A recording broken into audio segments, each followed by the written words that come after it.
Assalamu alaikum rahmatullahi wa barakatuh. Hope you're doing well. So, Loomer, who is banned from owning a firearm because of her mental illness and mental history, writes, the Trump administration needs to start focusing on cracking down on Islam in America. Our country should not be Islamified under a GOP majority with the President Trump in the White House. Yet here we are, it's an absolute abomination. At Stephen Miller, this is a national emergency. Alright, let's break this down. Cracking down usually refers to cracking skulls.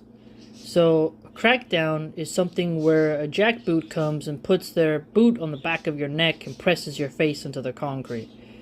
See, the word cracking down is inherently violent. Because to crack something is to use force, to shatter, to splinter.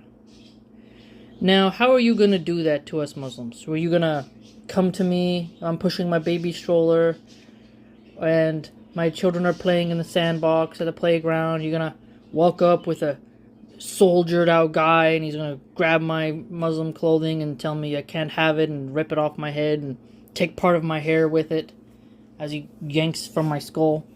What you going to do to me? You going to pistol whip me? Tell me don't you dare cover your body? Is that what you're going to do? Oh, you don't want us to pray? So if I start praying in public in the park, you're going to send a soldier to smack me in the back of the head? What you want to do, Loomer? How are you going to crack down? You're going to take old men who are teaching tajweed in the masjid, grab them by their frail wrists and toss them into the gutter as it pours rain from the sky, and say you can't do that here anymore in this country, with the American flag waving in the back and a cross hanging from his neck? Put it in visceral language, because that's what she's advocating for. You have to look at what she's saying and then map it out into the real world. Because once something is initiated, it's like people will write a law, and then when it gets put into the ecosystem, they say, oh wow, look at all these problems that came. That didn't work out well. And so that's what we have to do with her statements. Okay, she's saying this. Let's pick it apart, dissect it, analyze it, and apply it to the real world. And what will bubble up? What will grow from that? You can't target one religion like that. See, notice she doesn't say target occultists. I always find this so strange. I've mentioned this for years.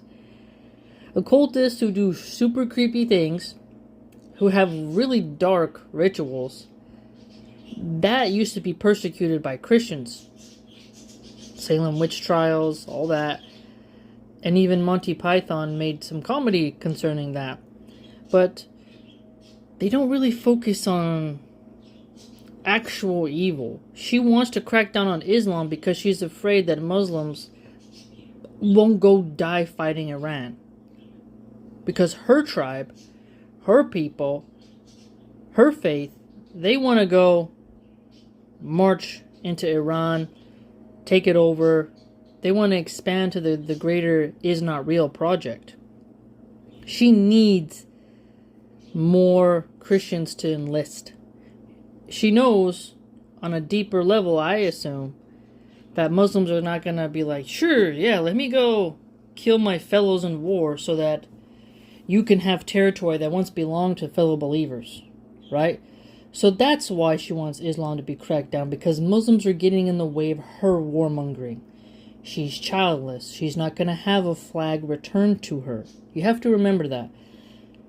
Go watch some videos of when the flag that's folded is given to someone whose family member has perished. How they cry. Loomer wants more of that. She wants how many caskets to be returned from war in Iran. Afghanistan wasn't enough for her. Iraq, not enough. Libya, she wasn't satisfied with the destruction over there. I've shared in the past, if you go on my Laura Loomer playlist, what she said about the people of Gaza. Think of the images coming out of Gaza. How many children with missing limbs, even babies. And she says she doesn't care. If she can't care about the children of Palestine, what the hell makes you think she's going to care about yours? There's a reason why even in Christian art and in the fairy tales, the folk tales that so many Christians used to tell each other, that the childless witchy lady in the woods, okay, how they don't have the best interest for kids at heart. Old school Americana. That's why I've read so many folk tales. I mean, I love it. I love reading myths and folk tales of all different countries. But when you get into old school Americana, there's some definite wisdom in those. Because there's something truly depraved about a woman who doesn't have kids and she wants your kids to go die in a war. It's really fascinating because she's not going to risk anything. And now I get more and more why men are put in charge. Because usually those men are going to fill those boots themselves. They got skin in the game.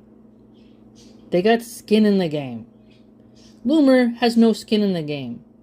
She just wants to be that queen on the throne, pointing, "Go die for me. Go. Get out of my presence. Make sure my caviar's on the way. Where's my mimosa? No, go die.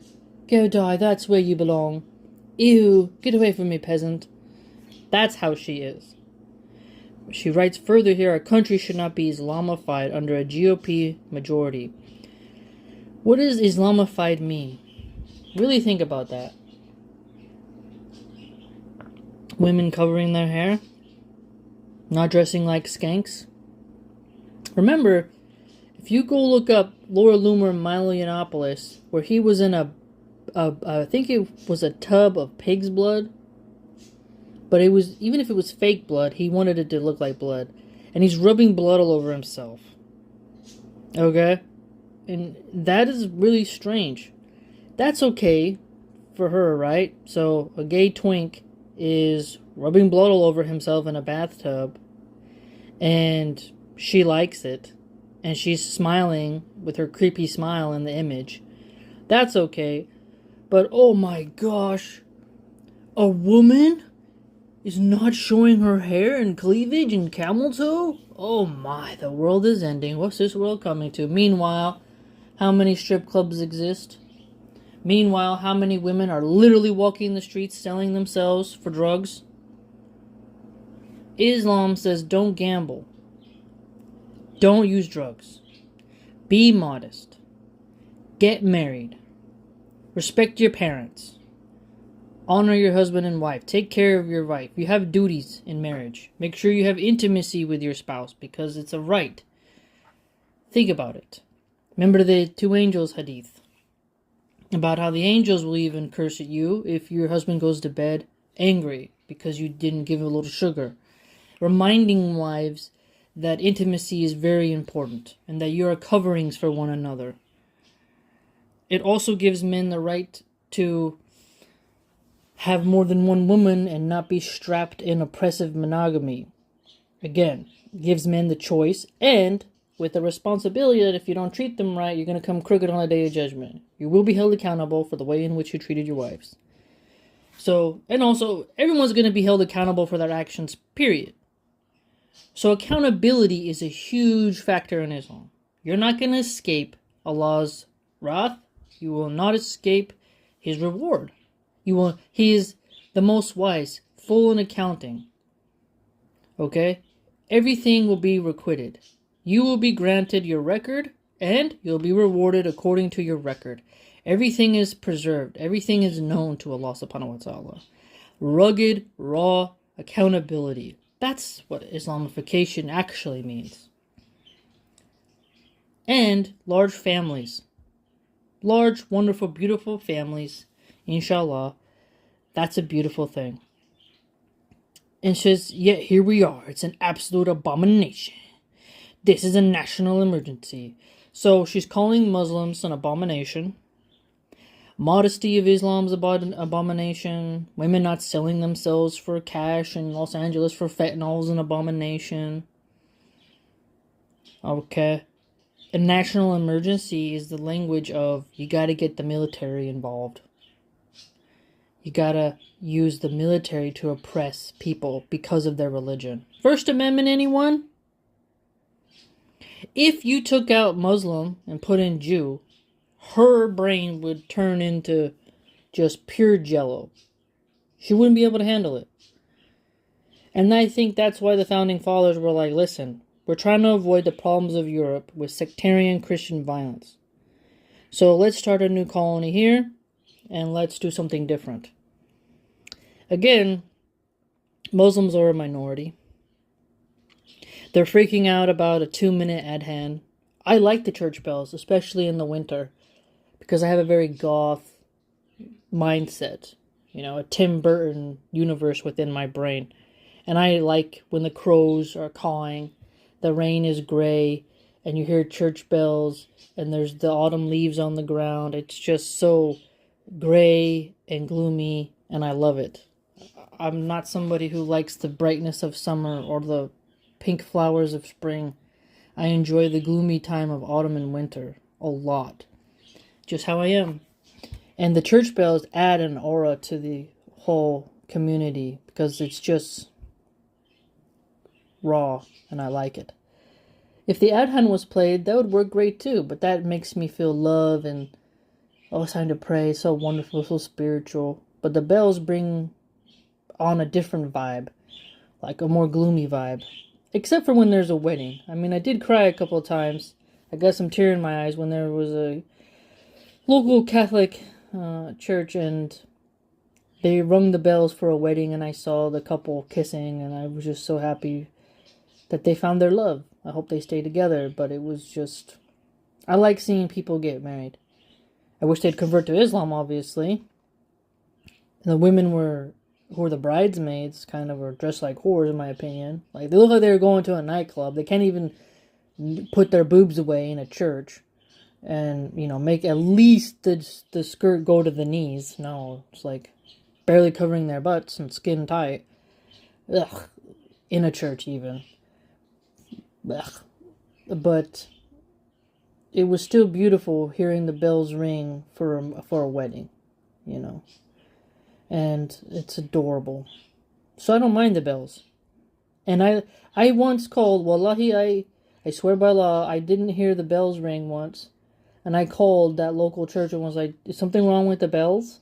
And they're like, no, the bells did go off and I guess I didn't hear it. And they said, you called just for that? And I was like, yeah. Because I like it. It sets the mood. It does. So I don't mind the bells. I don't mind the adhan. Because to me, when you hear the adhan and you hear the bells, you're reminding people of the spiritual environment. In places where there's not the bells or the adhan, and there's just graffiti, drug addicts, homeless tents, it's less cheery, it's less spiritual. So, anyone who fights against spiritualness being fostered in society is quite demented. But I want you just to focus on her rhetoric here. National emergency, cracking down, abomination. Key words here of malicious intent and pure, unadulterated hatred. Again, she has President Trump's ear. I'm really surprised that he keeps such a cretin around him and that Melania would tolerate such an unhinged cult member to be around her husband.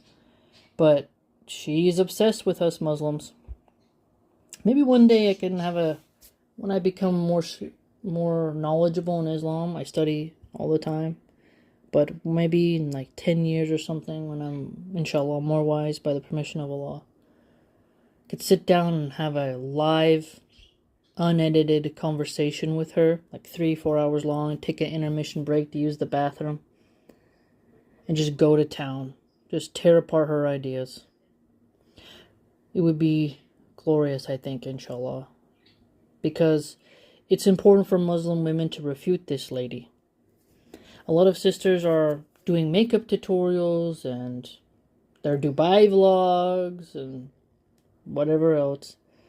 But I think it's time that scholarly women focus on abhorrent creatures such as Loomer, because she's someone who doesn't even feel bad for little children. Someone who has so much maliciousness and vitriol in her heart. and who's Botoxed her face into oblivion. Something to think about. Please like, comment, subscribe, share, and join the blog.